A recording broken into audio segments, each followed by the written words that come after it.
Sweet. So, hey, you got a free call with me, which is super exciting. Usually how these go, Q&A. This is all about you, your time, whatever challenges, problems, questions you have. Let's rock and roll. Okay. The first off, I just want to say thank you for giving me this time. It's a little bit nerve-wracking. Trying to think of all the things to ask you, and kind of discuss and pull from your wealth of knowledge. I will say that one of the things I feel like I've gained most from NLCA is all the little bits and pieces that I never really thought of to put into a business. So it seems so silly, but I never really thought to write a contract with clients before or come up with a handbook for clients. And so those little things that you guys have included in the program have been eye-opening. But that kind of also leads me to my first question of how do you tackle all those little pieces and not get caught up in trying to make them perfect so that you stop doing anything else?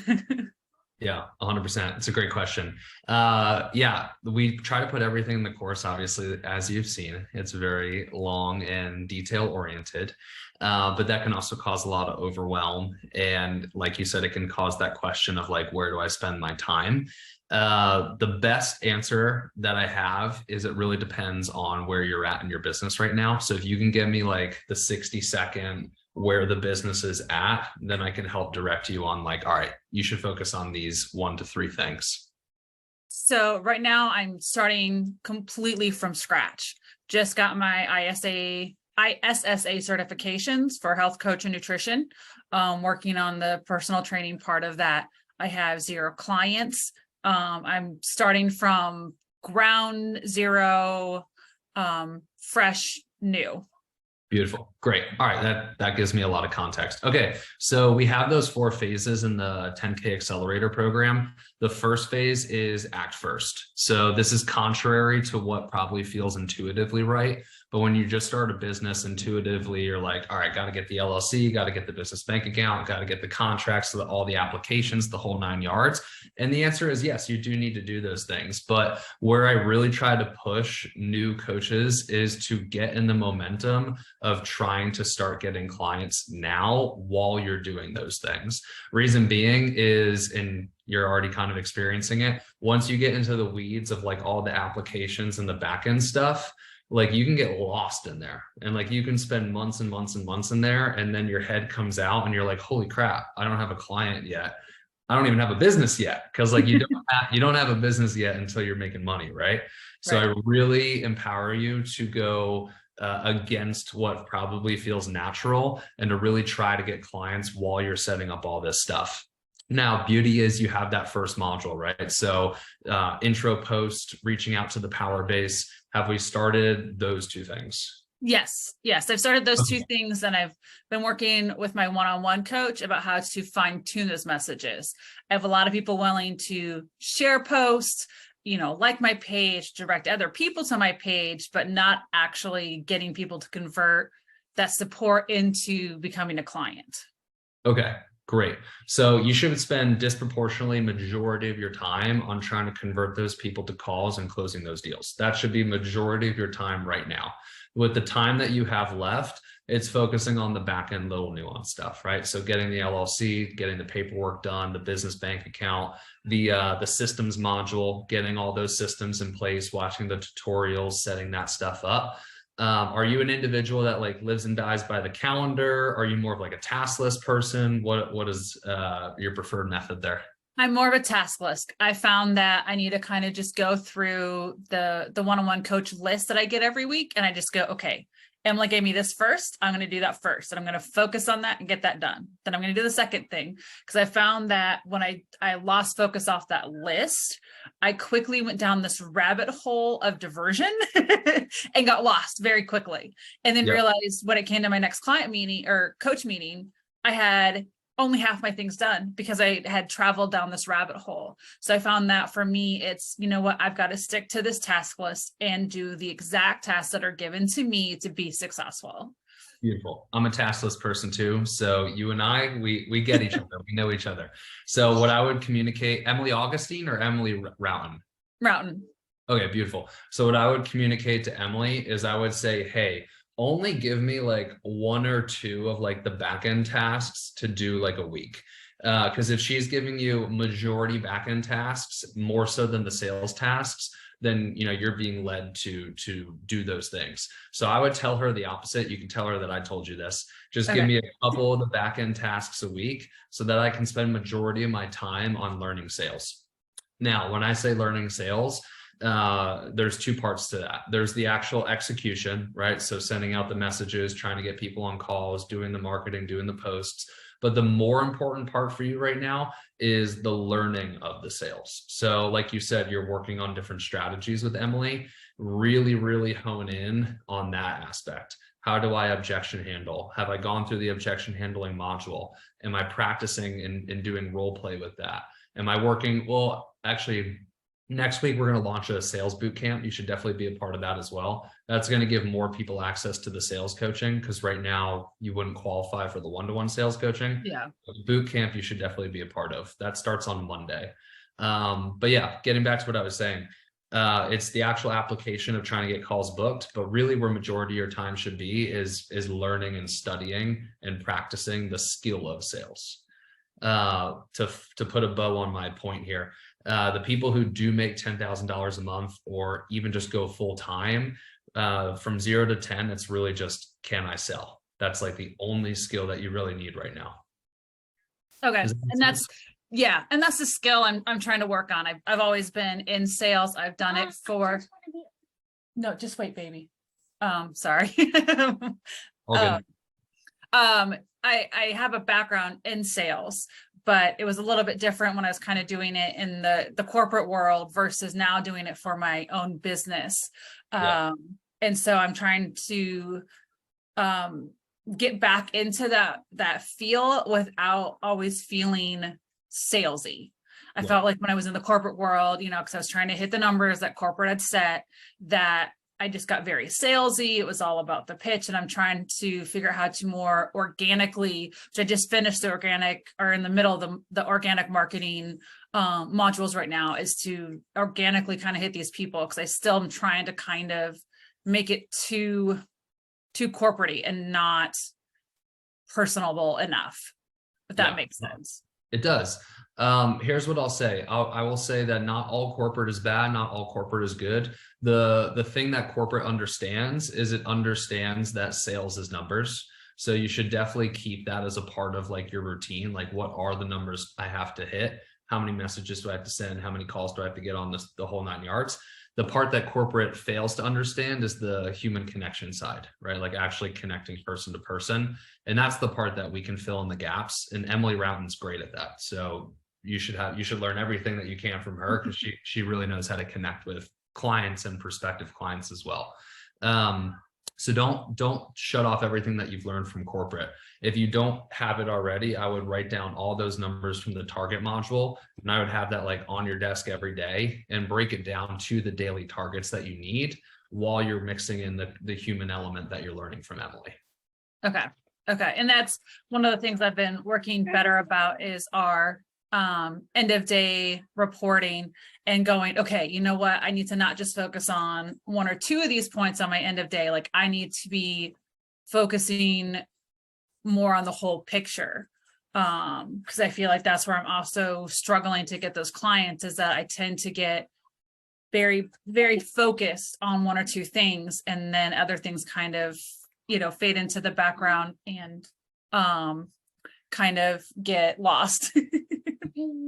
What 2 things do you feel like you're getting, or 1 to 2 things do you feel like you're getting lost in the weeds on?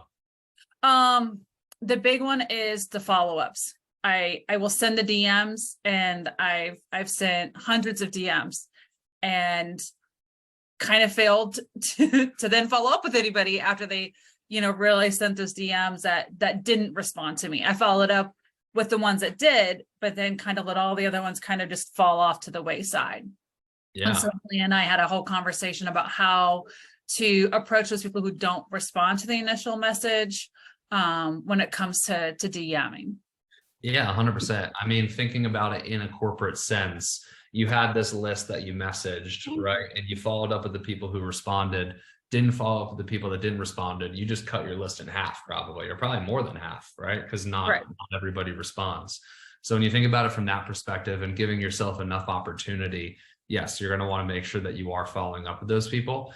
The routine that worked for me when I was in your stage of business was the first thing that I did, excuse me, was I scrolled down to the last message that I sent the day before. And then I just worked the inbox one by one all the way to the top to like cleared every single message. That was my first activity when I sat down to start the messaging process. The second activity that I did was I would send new messages. This way I'm knocking those two out first. And then once I have those done, my follow-ups, my new messages, I can spend the rest of my time just responding to people and trying to push them through for a call. So that helped me, was just knocking out the more task-oriented stuff so that I can focus really on the conversations. Okay. And that's my other thing is a lot of people talk about time blocking, set this time for this, set this time aside for this. And I found that when I time block, life happens and then that whole plan goes out the window. Yeah. I obviously have one child. She's home for the summer. We don't go back to school for 2 more weeks. I have a younger one, which I mean, right now he's at daycare, so that helps a little bit, but it's trying to figure out that time juggle with being a single parent with 2 kids, and I have zero help. Yeah, hopefully this helps, but I've never done time blocking. I don't ever plan to do time blocking. I'm very target oriented, which once again coincides with the task list. So what my task list look like is just what are my targets for the day. So I have a sales team now, so they have sales targets, but when I didn't have a sales team, I would set a daily number of, all right, today I need to book X amount of calls. And that would be my target. And then any other projects I would need to get done, I would get done. But that's how I would focus. Instead of saying like from 8 a.m. to 11 a.m., I'm going to message. And then once that's done, I'm not going to message for the rest of the day. That's more of an employee mindset because you're thinking about hours worked, not about results produced. Okay. So if you tell yourself in the morning, I need to book 2 calls today, you're going to put in the necessary amount of work until you book those 2 calls, right? So that's how you can think as an entrepreneur. Okay. Yeah. And I think that's where I need to kind of shift gears sometimes, is switching to more of that entrepreneur mindset versus, that hourly time blocking mindset, which I never really thought about it that way before, but that's a really good point. Yeah, that's a good piece of content. I'm going to write that down. That is. Yeah, time blocking and entrepreneurship. Cool. All right. So I know we've kind of gone down a little rabbit hole here. I feel like we're talking about the relevant things, but did you have other specific questions on your list, or do you want to keep talking about this? Actually would like to ask one more question regarding this. Yeah, let's do it. So obviously with kids, my time very limited. If you were to say every day, these are the top 3 things I should do every single day, no matter what, like even if it means I stay up till 2 a.m. after the kids go to bed to get them done, what would be the top 3 most important things to kind of focus on when it comes to starting this business? Yeah, it's a great question. Make 1 post a day, maybe 5-6 days a week. Try to book 1 to 2 calls a day. That should take up majority of the day. Once I'm going to go off a little trail for a second. Once you start booking these calls, then time will be taken up actually taking the calls. Once you close the deals, then time will be taken up delivering the service. But for right now, prior to clients, prior to sales calls, it's let's try to book 1 to 2 sales calls a day. Let's make 1 post a day so that we can actually, build trust and likeness with these potential clients. The third one I would say for right now in your current stage is going through the modules and doing some of the little back-end stuff, but that's like maybe an hour or 2 a day, very little. Okay. Switching gears just a little bit. So I just finished the WhatsApp module, and that is supposed to be the next thing on my to-do list, is setting up that WhatsApp community challenge. One of the thoughts I had is I do belong to a massive church community, in addition to the fact that with my daughter's activities and my son's daycare, I have a couple of businesses that I could potentially talk to. Is it necessarily a bad idea to post a flyer and businesses with the QR code for the community and say, hey, and go old school with the marketing of it to kind of hit people. How often do you get the opportunity to talk in these communities? Not like present, but like talk with the people in the community? It depends on the community. In my church, I'm fairly active in the Bible study, so I have a lot of chance to talk to people. The summer it's a little bit harder because a lot of the activities are off for the summer. So during the school year, here in about 3 weeks when that kicks off, I'll have more ability. My son's daycare probably has the least amount of ability. My daughter's activities, tons, because we're all just standing around waiting for our kid to finish their activity. So we've got 45 minutes to stand around and talk and get to know each other and have conversations. Cool. So I think a stronger approach takes a little bit more cojones, but a stronger approach would be having the one-to-one conversation and then somehow exchanging a follow on Instagram or directly asking them if they want to join your free WhatsApp community there. And then from there on the next day or a week later, you can take them through the DM approach, or maybe they engage with some of your content naturally. And it's more of a natural approach if they do it that way. But I think that's better than putting up the flyer. Okay. Yeah. Because when I tried doing the scholarship, I think I rushed it too much. Didn't fully think it through, and I bombed. I so bombed on the scholarship approach. And so I see what didn't you think through? I don't think I put up enough posting ahead of time, content wise, to really get traction before I posted my scholarship offering. I think that I needed to probably get some more traction on my Instagram before throwing that out there. So the time I threw it out there, I wasn't getting the traction that I'm getting now when it comes to that. I've been consistently posting. A lot of us in the group decided, hey, we're going to challenge ourselves to, for 31 days straight, post every single day to Instagram. And so I've been much more consistent. I have done it every single day. I've posted something on that. So I feel like if I would have done it now, it would have been a lot better because I'm getting more interactions with my stories and my reels and general posts.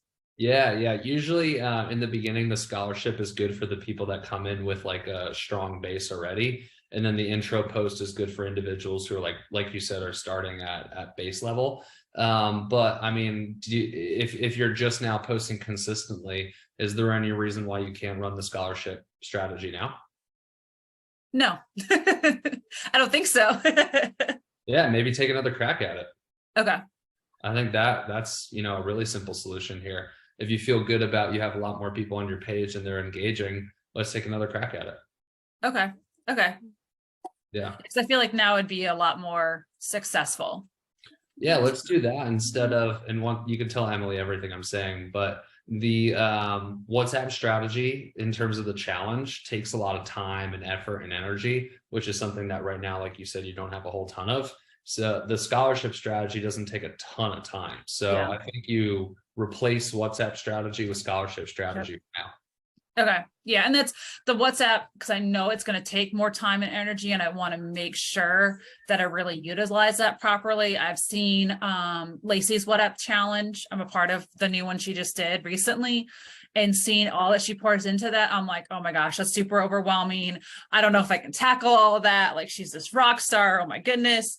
And so part of me was like, if I do the challenge, I don't want to do it till school starts, because then I have, yeah. So, because I have 0 kids at home and I'm home by myself all day, and I feel like I could tackle it and be much more effective with it to turn those individuals into actual clients. Yeah. I was literally just going to say you should wait until school starts. So yeah, let's do the scholarship. You can call it like end of summer scholarship or whatever you want to call it. That will just take up a lot less time. Okay. Yeah. Hell yeah. I feel like we're crushing. I'm trying to crush it. Like, in my head, I'm one of those people, because it's, again, kind of like that checklist mindset where I'm trying to not get frustrated, because I look at the timeline video and I'm like, okay, 1 to 2 weeks you should be here, and 3 to 4 weeks you should be here. And I think I'm on week 7 or 8 right now. And I'm like, oh my gosh, I feel like I'm not in line with the timeline. I feel like I'm completely failing. I feel like I don't have enough done to succeed at this. And I'm At kind the of time, curious, like viewpoints on how to not feel so overwhelmed other than take a breath. yeah, I mean, take a breath. But that timeline video, is that the timeline to 10K month by month 4? Is that Yeah. what you're referring to? Yeah. Okay, cool. I mean, that's only if you have aspirations of trying to hit 10K by month 4. But I mean, my best advice for you there is just like kind of a slight perspective shift. There's a small percentage of people who achieve that in their first 4 months who are just starting out like you. Like that's like a high feat. Like that's like you're really killing it. But majority of people who are just starting a brand new business, it's going to take some time to really get to that point. So my best suggestion there would just be to have a slight perspective shift on when you're going to achieve that result. Okay. Because that is like end goal, like that is baseline what I want to be able to achieve. So it's in my head, I sometimes feel like I get overwhelmed with that checklist and pushing myself to get everything finished, because I'm like, I want to be that student who goes from 0 to 10K in this 4-month timeline and be that success story. Because I feel like the way that NCLA is set up is that it really does set you up for success and to eventually get to those numbers. Yeah, I have no doubt that you can get there. I think Gary Vee says something that has really hit home. It's macro patience, and then what's the word that he says? Micro speed, macro patience. So in the day-to-day, you should put that pressure on yourself, and you should work really hard, and you should put the effort in. But at the end of the day, you should have the macro patience to know that, hey, I'm in this for the long run. There's really no rush. I plan to be an entrepreneur for a while, and so long as I'm playing the game, I'm winning. Because That's a really good viewpoint. yeah, that's the goal of entrepreneurship, right? There's really no end, right? Like we are entrepreneurs because we want the freedom and we enjoy doing our own thing. And so long as I'm able to do this, be an entrepreneur, I'm winning the game of entrepreneurship. Yeah, and that's actually Cam and I from Title Fitness have done some conversations because he's in my coaching group. And I was like, Cam, I'm like, you're what I want to be down the road. Like that success story where you're hitting the numbers, you're hiring people, and now you're looking at moving into master coaching. Because ideally, like that is my goal. Like I would love to not just hit 10K a month, but to succeed in this program and with my company to the point where I can do master's program and continue to thrive and become even more successful. Yeah, 100%. And I think you can get there, right? You're 7 to 8 weeks in. I think we do the scholarship now. We see how that goes. If it goes well, that will give you that initial momentum that you need. And then from there, it's just really understanding the skill of sales. And if we're not there by month 4, no biggie, no reason to stress, right? Like it's just, You're just 4 months in to starting a business, which is like the hardest thing anybody can do. It's definitely given me challenges, but in a very rewarding fashion. Yeah, for sure. It's the best personal development tool in the world. I think you learn a lot. You learn a lot about yourself. Yes, and I will say that the weekly coaching calls, like the sales and objection handling, are extremely beneficial. Even though I don't have clients, I still go to the objection handling call every single week because I'm like, I always learn something that I put into my tool belt that I can then use when I do have a client, and then I come to that hurdle. So I do love that even though I don't have clients, I still have access to those resources to utilize to add to my wealth of knowledge. That's the right mindset. There's a lot of people who don't show up because they don't think they're there or they don't belong there. But what you're doing is the exact mindset that I want all students to adopt. And I just hate that I can't ever attend the Wednesday night one. I was like, I make all the calls every single week, but that Wednesday night one's the only one that doesn't fit my schedule. There's a new one out today at 4:00. I'm doing a call for everybody bi-weekly now. So that starts today at 4. I did see that. I've already added that one to my calendar. I saw that the Sunday call changed to Mondays, so I've already got that altered in my calendar. Yep. And then I've already bookmarked Apex starting here in, what is that, like a week? Yeah, our little Yeah. challenge, the challenge Yeah. that we're doing. Yeah, I'm really excited about Apex because I've done the 75 hard challenge, and I mean, talk about difficulty. That 75 hard was rough. Yeah, I've done it. But it's what you get from point A to point B at the end of that 75 is phenomenal. So I'm very excited for the Apex challenge, because I printed off that checklist. It's up on my wall, and I'm like, all right, like I'm going to stare at this every single day, and I'm going to make sure every single day I do all these little checklists for Apex, because I was like, I am going to kill it. Like I'm going to use this to really, push my company in the direction that I need it to go in. Hell yeah. You're gonna be jacked up. I'm loving your mindset. You're like super bought into this, which is really cool. You're gonna get there. Yeah, and that's the thing where it's just like, there are days I get frustrated and, I'm like, oh my gosh, did I make this right decision? But on the other hand, like the freedom this has given me to work on it with my kids around and be able to focus on them and still work on something that I love has been amazing. Absolutely amazing, and so worth it. Best investment of my life, to be honest. Yeah, no, 100%. I mean, entrepreneurship is very, very hard. And Yes. I think that's not talked about enough by a lot of other like business mentors. They don't say that it's hard, mostly because it doesn't benefit them, right? Right. But yeah, it's hard, but very, very rewarding.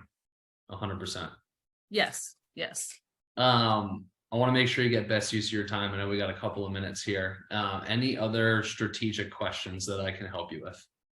The only other one is, okay, this might sound horrible. I'm Asian. I'm horrible at math. I had to use Excel spreadsheets and like plug in formulas to, figure out, my cost per month. And then, if we do pay in full and all that other stuff. Cause I'm like, I don't do math. And I know that I put it on my call list for Emily this week. But I look at the spreadsheet for the activation points or the activation formula tracker. Mm-hmm. And I know there is importance there, but it's that whole thing, like some of those types of trackers overwhelm me. So how can I tackle it to where it's not overwhelming, but I'm still utilizing that tool to help make my company productive and know that my company is being productive? What data are you trying to track right now? What's eventually the activation points you were talking about, the number of like check-ins a client does. Oh, okay. I got a really simple answer for you. You don't need to worry about that right now. Yeah, that would be a great example of like, let's worry about that when we start getting some clients through the door. The only number that you should be worried about right now is what's the amount of messages that I need to send to get a call booked, and then trying to hit that number every day. Okay. That's the data point you should worry about right now. But when we get clients in the door, we can spend our time, energy, stress, bandwidth on that stuff. For now, don't even worry about it. It doesn't even exist. Does that make sense? That totally makes sense. And I think that's where, sometimes with trying to work through all the module points that I get kind of caught up and then divert my energy to a direction that doesn't necessarily need to be going at this time. Yep. Yeah. I mean, with the modules, obviously you want to get through those. They're important, right? But the way that I would view it for right now is, unless it's applicable to you, you're just learning. Okay. So the only modules that are applicable right now are going to be the backend stuff, small percentage, and then the sales stuff. Those are the modules that you should care about taking application on, but all the other stuff, you're just learning right now. Okay. Does that make sense? Yeah. Yep. That does. That makes a lot of sense. Thank you. Yeah, of course. Let me stop the good old recording.